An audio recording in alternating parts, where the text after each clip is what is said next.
오늘 2020년 첫 주일입니다. 우리는 그간 송구영신 예배를 드리고요. 또 지난 3일간 기도회로 모이면서 교회를 위해서 함께 기도했었습니다. 그렇게 2020년을 열었는데요. 그리고 오늘 첫 주일이면서 성찬 예배로 모였습니다.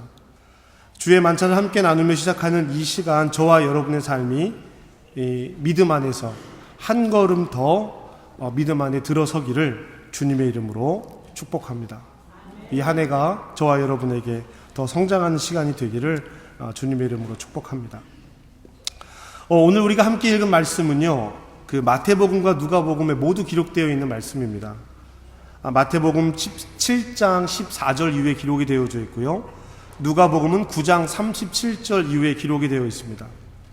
근데 그 본문 세 개를 이렇게 나란히 읽어보시면은요, 그 차이를 분명히 알 수 있습니다. 분명히 이 이야기는 귀신 들린 아이의 아버지에 관련된 이야기입니다. 이 이야기는 세 그룹의 사람들이 등장을 합니다. 귀신 들린 아이와 그 아빠, 그리고 제자, 예수님과 제자, 그리고 주변에 있는 사람들입니다. 세 복음서에서 기록된 이야기 중에서 이 마가복음에 기록되어 있는 이야기가 제일 길어요. 보통은 마가복음이 제일 짧은 성경이거든요. 그래서 다른 이야기들이 제일 짧게 기록이 되어져 있습니다. 그런데 이 이야기만큼은 제일 길게 자세히 기록이 되어 있습니다. 예수님은 이 사건을 함께하고 있는 사람들을 모두 믿음이 없는 세대라고 이야기를 합니다. 믿음이 없는 세대, 패역한 세대라고 이야기를 합니다. 왜 믿음이 없는 세대라고 부르고 있을까?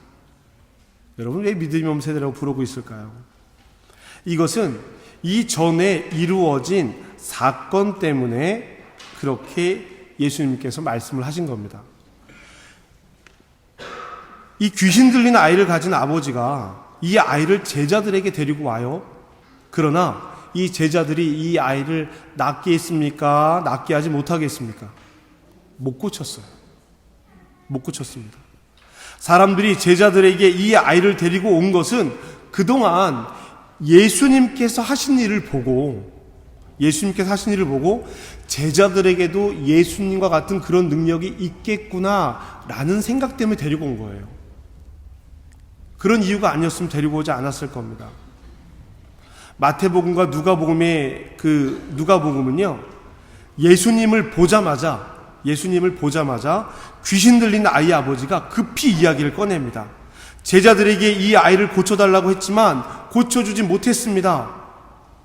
마태복음의 예수님은요, 그 아버지의 이야기를 듣자마자 그 아이를 고쳐줍니다.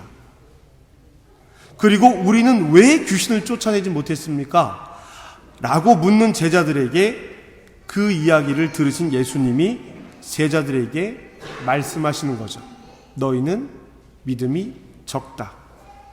겨자씨만한 믿음만 있어도 이 산을 명령하여서 저쪽으로 옮길 것인데 너희는 그 믿음이 적다. 말씀하시는 거예요.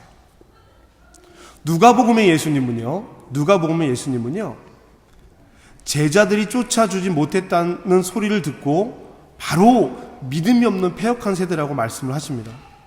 아이 아버지에게 아이를 데려와 라고 따로 말씀을 하세요. 그리고 아이를 낫게 합니다. 마태복음, 누가복음, 제자들이 하지 못했던 일을 예수님께서 하셨고 제자들에게 믿음이 없는 세대라고 예수께서 말씀하신 것이 아주 중요하게 기록이 되어 있습니다. 약간의 차이는 있어도요, 마태복음과 누가복음의 이야기는 그 이야기가 중심입니다. 근데 여러분, 이 이야기를 들으시면서 아시겠지만 오늘 우리가 읽은 이야기와는 조금 달라요. 뒤에 부분은 많이 다릅니다. 먼저 이야기를 전달받는 과정이 다릅니다. 마가복음에서는요, 예수님께서 무리에게 다가오세요. 예수님께서 무리에게 다가옵니다. 무리 중에 제자들과 서기관들, 즉 율법 학자들이 서로 다투고 있는데 그 다투고 있는 곳에 예수님께서 오셔서 왜 싸우냐? 라고 물어보시는 거예요. 너희가 무엇을 논쟁하고 있느냐? 마태복음과 누가복음과는 다르게 마가복음에서는요, 예수님께서 질문을 많이 하십니다. 질문을 많이 하세요. 이 예수님의 질문이 중요한 역할을 합니다. 무엇을 논쟁하느냐? 무엇을 논쟁하느냐? 그랬더니 귀신 들린 아이의 아버지가 이야기를 하기 시작합니다. 내 아들이 말을 못하는 귀신이 들렸습니다. 거품을 물고 이를 갈고 파리에 져서 제자들에게 이 아이를 데리고 왔는데 고치지 못했습니다. 결론은 뭐예요? 결론은 아이를 제자들이 고치지 못했다라는 것입니다. 여러분, 이 이야기가 어디에 나오냐면요, 마태복음, 누가복음, 마가복음 모두 변화산 이야기 뒤에 나옵니다. 변화산 이야기 뒤에 나와요. 즉, 예수님의 영광스러운 모습으로 예수님께 변하셨던 그 다음 원래 모습을 회복하고 너희는 이것을 아무한테도 말하지 마, 이 이야기를 듣고 제자들에게 돌아왔을 때, 예수님이 안 계셨을 때 그 일이 일어나고 있는 거예요. 예수님께서 제자들과 함께하지 못했던 그때 일어났던 일, 예수님께서 제자들 곁에 계시지 않았었을 때 그 상황은 제자들이 예수님을 대신하고 있었어야 되는 거예요. 그런데 그 일을 하지 못한 겁니다. 그래서 예수님은 제자들에게 믿음이 없는 자들이라고 말씀하고 있는 것입니다. 마태의 이야기와 누가의 이야기는 여기서 끝이 납니다. 마가는 이 이야기에 귀신 들린 그 가족의 이야기가 더 길게 붙어요. 귀신 들린 아이를 데리고 온 아버지의 이야기를 들은 예수님은 아버지에게 말합니다. 데리고 오라. 바로 고쳐주지 않으셨어요. 긴 이야기가 또 나와요. 예수님 곁에 다가온 아이는 심하게 경련을 일으킵니다. 귀신이 경련을 일으킨 것이겠죠. 예수님 답답하세요. 빨리 고쳐놓고 얘기를 하시지. 물어요. 언제부터냐? 어릴 때부터입니다. 여러분, 이 아이가 귀신에 들린 것은 잠깐 있는 일이 아니라는 거예요. 어릴 때부터 지금까지 평생을, 그 아이의 평생을 괴롭혔던 일입니다. 옛날부터 지금, 과거에서 현재 예수님을 만나지 않았다면 미래에까지 그 일은 계속 가져갈 문제입니다. 그럼 그것을 빨리 고쳐주셔야죠. 또 말씀하세요. 예수님은 상황을 물으시고 상태를 묻습니다. 그랬더니 아버지는 이어서 말합니다. 여러분, 이 아버지도 좀 답답했을 거예요. 자기가 지금 하고 싶은 말은 뭐예요? 중요한 말은 뭐예요? 빨리 고쳐주세요. 빨리 고쳐주세요. 여러분, 22절 말씀을 한번 같이 읽어보실까요? 9장 22절 말씀. 9장 22절입니다. 함께 읽겠습니다.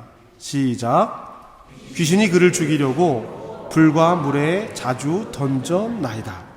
그러나 무엇을 할 수 있거든 우리를 불쌍히 여기사 도와주옵소서. 아멘.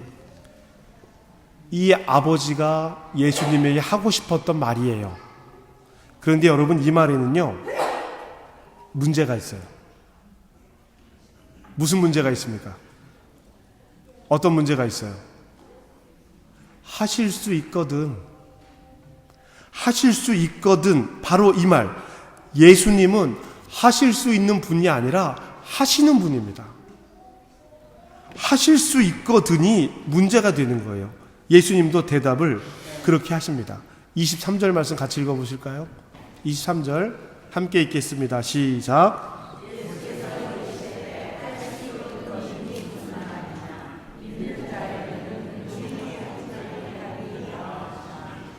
아멘. 여러분, 왜 이 사람이 할 수 있거든이라고 얘기해요? 제자들이 못 고쳤잖아요.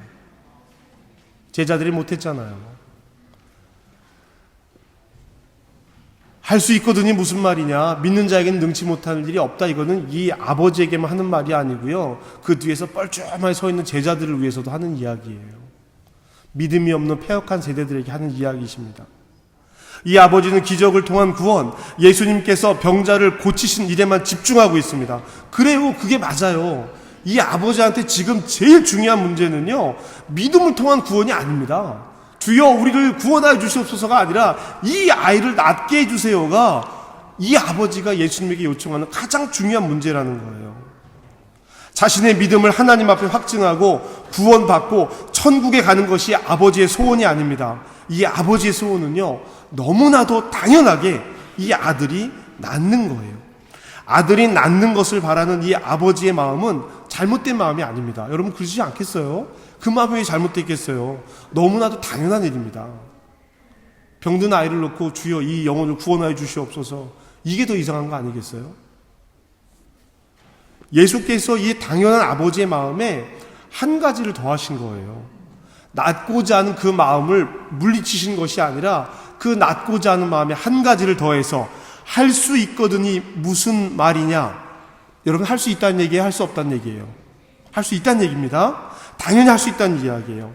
병을 고쳐달라고 요청하는 아버지에게 그 병은 고쳐줄 수 있습니다 라고 말씀하고 계시는 거예요. 그러나 거기에서 끝나는 것이 아니라 거기에 더불어서 믿는 자에게는 능치 못할 것이 없다라고 하는 이 말씀을 더해주고 계신 것입니다. 병을 고치는 능력뿐만 아니라 이제 믿음에 대한 이야기를 그 아버지에게 하고 계신 거예요. 여러분들이 여기 놀라운 일이 있습니다. 이 아버지가요, 당장 눈앞에 내 아들 고쳐주기를 원하고 바라고 그것만 요구하던 이 아버지가요, 이 예수님의 말을 알아들어요. 지금 예수님께서 무슨 말을 하고 계신지 알아듣습니다. 깨닫습니다. 그래서 이 아버지는 예수님께 소리질러 크게 이야기합니다. 24절 말씀을 함께 읽겠습니다. 24절 함께 읽겠습니다. 시작. 내가 믿나이다. 나의 믿음 없는 것을 도와주소서 하더라. 아멘. 내가 믿나이다. 나의 믿음 없음을 도와주소서. 내가 믿나이다. 나의 믿음 없음을 도와주소서. 이렇게 큰 소리를 질러 외치는 소리가 저와 여러분의 고백이 되길 주님의 이름으로 축복합니다. 여러분, 믿는다는 말과 믿음 없음을 도와달라는 말이 어떻게 논리적으로 이어질 수 있어요? 여러분 생각해 보세요. 제가 제 아내에게 여보 사랑해, 나의 사랑 없음을 도와줘. 이 말이 안 되잖아요. 난 너를 사랑해. 근데 내가 너를 사랑하지 않는 걸 내 마음을 도와줘. 이 얘기를 듣고 그럽시다라고 말할 사람이 몇 명이나 있겠습니까? 그 얘기예요. 나는 믿습니다. 나의 믿음 없음을 도와주소서. 논리적으로 연결이 안 돼요. 믿음이 없는 것이면 없는 것이니 도와달라고 하든지, 나는 믿음이 없습니다. 나의 믿음 없음을 도와주세요 라고 말하는 것이 맞겠지요. 아니면 내가 믿으니 내가 믿습니다. 나의 믿음을 이루어 주소서, 나의 믿음을 도와주소서 라고 말하는 것이 맞는 거예요. 이 둘 중 안에 하나를 이야기해야 됩니다. 그런데 믿음 없음을 도와달라고 이야기를 해요. 할 수 있거든 무슨 말이냐? 믿는 자에게는 능치 못함이 없다라고 하는 예수님의 말씀에 이 아버지가 얼른 대답한 것이 나는 믿습니다. 나의 믿음 없음을 도와주소서라는 것입니다. 아버지는요, 예수님께서 자신의 아이를 고쳐줄 수 있다라는 믿음이 있었습니다. 그래서 그 믿음 때문에 제자들에게라도 보이려고 데리고 온 거예요. 고쳐줄 거라는 믿음이 있었습니다. 그것이 할 수 있거든에 해당하는 대답입니다. 그러나 믿는 자에게는 능치 못할 것이 없다는 말에, 이 말에 대해서는 완전한 믿음이 없는 거예요. 그래서 그 믿음 없음을 주님께 도와달라고 말하고 있는 것입니다. 거짓말할 수도 있었어요. 거짓말할 수도 있었습니다. 거짓말을 해서라도 자신의 믿음을 증명해야 하는 순간일 수도 있어요. 그래야 이 아들을 고쳐줄 수도 있을 것 같지 않겠습니까? 그런데 이 순간 아버지는 정직하게 자신의 약한 믿음을 도와달라고 요청하고 있습니다. 예수님께서 아버지에게 이런저런 질문을 하신 것은요, 아버지로 하여금 이 말을 하게 하기 위한 것 같습니다. 우리는 믿음을 말합니다. 그러나 완전하지 못한 믿음 안에 있을 때가 있습니다. 우리가 바라고 구하는 일들이 있습니다. 능력으로 해결할 수 있는 일이 있다고 생각을 합니다. 거기에 우리의 믿음을 더할 때가 있습니다. 그러나 예수님은 믿음을 요구하십니다. 부족한 믿음, 연약한 믿음을 인정하는 믿음을 요구하십니다. 부족함을 인정하는 믿음이 겸손한 거예요. 자신의 믿음이 좋다고 완전하다고 여기는 이들은 교만합니다. 우리는 하나님 앞에 고백해야 합니다. 내가 믿습니다. 그러나 나의 믿음 없음을 도와주소서. 마태복음의 이야기와 누가복음의 이야기와는 다르게 아버지의 믿음의 고백이 마가복음에 기록이 되어 있는 거예요. 질문과 답이 기록이 되어 있습니다. 아버지의 말이 기록이 되어져 있습니다. 이것이 마가복음이 말하고자 하는 예수님의 이야기입니다. 우리는요, 마가복음이 이야기하는 예수님과 마태복음이 이야기하는 예수님과 누가복음이 이야기하는 예수님의 이야기를 하나로 묶으려고 할 때가 있어요. 아닙니다. 따로 떼어서 읽어야 돼요. 떼어서 읽어야 됩니다. 마가가 이야기하는 예수님, 마태가 이야기하는 예수님, 누가가 말하는 예수님의 이야기가 다른 이야기예요. 예수님이라고 하는 공통 주제는 같지만 그 예수님을 만난 자신들의 이야기가 각각 다른 것입니다. 그것을 하나로 만들면 복음서가 증거하고자 하는 예수님의 이야기가 흐려지는 거예요. 마태의 예수님은 마태의 예수님으로 만나야 되고요. 누가의 예수님은 누가의 예수님으로 만나야 되고, 마가의 예수님은 마가의 예수님으로 만나야 합니다. 이것이 복음서가 각각 나누어져 있는 이유이기도 합니다. 오늘 마가는 마태와 다르게 누가와 다르게 이야기를 길게 기록하고 있습니다. 언제부터 아팠는지, 병증이 어떤 것인지, 아버지는 예수님께 무엇을 요구했는지, 예수님은 아버지에게 뭐라고 말하셨는지, 그리고 그에 대한 아버지의 반응은 무엇이었는지를 아주 길고 자세하게 덧붙이고 있습니다. 그리고 여기에 매우 중요한 이야기가 하나 더 남아 있습니다.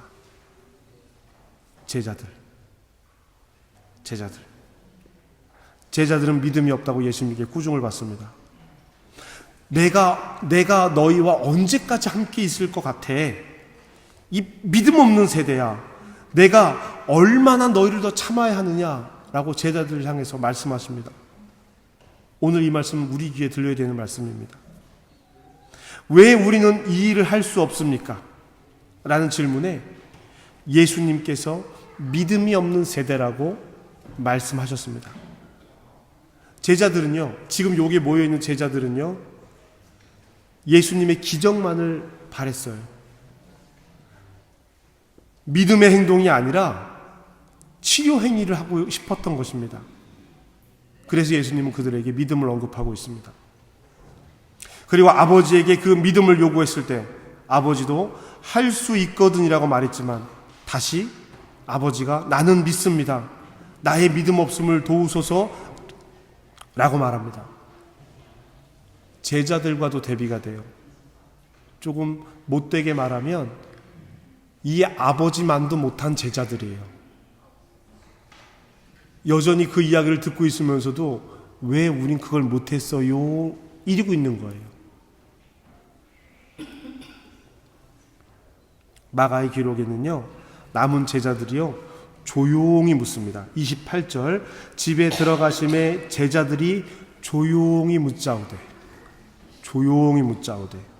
우리는 어찌하여 능히 그 귀신을 쫓아내지 못하였나이까? 자기들도 창피한 건 아는 모양이에요. 조용히 묻습니다. 조금 전에 믿음 없는 세대라고 혼까지는 않는데 조용히 물어요. 그러자 예수님께서 제자들에게 이렇게 말씀하십니다. 29절에 기록되어 있죠. 기도 외에는 다른 것으로 이런 종류가 나갈 수 없느니라. 이 말씀이 마태와 누가와 다르게 예수님과 제자들 사이에 마지막 이야기가 됩니다.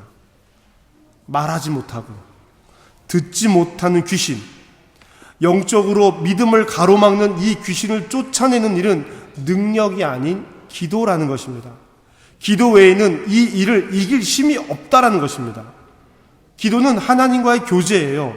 하나님과 나의 교제 방법 중 가장 소중한 것이 기도입니다. 우리는 일방적인 이야기를 기도라고 합니다. 내가 하나님 앞에 일방적으로 쏟아놓는 이야기를 기도라고 합니다. 기도는 하나님과 깊은 교제를 이루는 가장 중요한 길입니다. 기도가 끊긴 신앙은 바른 신앙인이 될 수 없어요. 기도가 없는 문제 해결은 있을 수 없습니다. 기도가 닫힌 교회, 다른 일을 위한 기도가 끊긴 교회, 나만을 위해 기도하는 기도가 넘치는 교회는 건강할 수 없다는 이야기입니다. 기도는요, 그 교회가 가지고 있는 체온이에요. 온도예요. 따뜻한 사람이냐, 차가운 사람이냐, 기도로 볼 수 있습니다. 주님, 나는 믿습니다. 나의 믿음 없음을 도우소서. 믿음이 있어도 그만큼의 믿음이 없었던 귀신 들린 아이의 아버지는 믿었지만 확신 없음을 도와달라고 요청합니다. 우리도 하나님께 믿음을 구합시다. 나는 믿습니다. 그러나 나의 믿음 없음을 도와주시옵소서. 2020년 우리는 더 많이 기도하려고 합니다. 온전하고 성실한 기도는 신앙으로 이어지게 되어 있습니다. 말씀이 중심되는 기도는 더 깊은 신앙으로, 의심 없는 신앙으로 이어지게 되어 있습니다. 사랑이 함께하는 기도는 관계를 회복하게 되어 있습니다. 개인이든 공동체든 문제를 보기 전에, 그 문제를 보고 옳고 그름을 판단하기 전에 내가 그를 위해서, 교회를 위해서 얼마나 기도했는지 돌아보시기 바랍니다.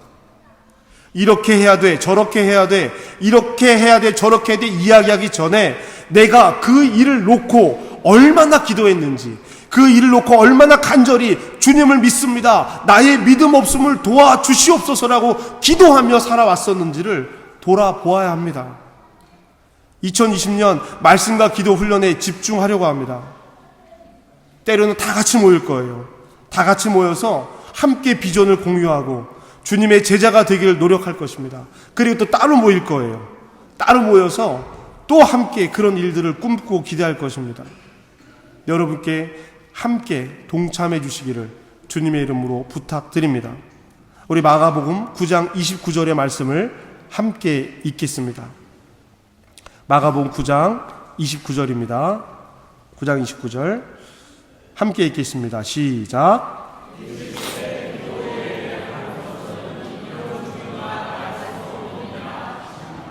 아멘. 누구의 얘기예요? 고영기 목사가 한 얘기입니까?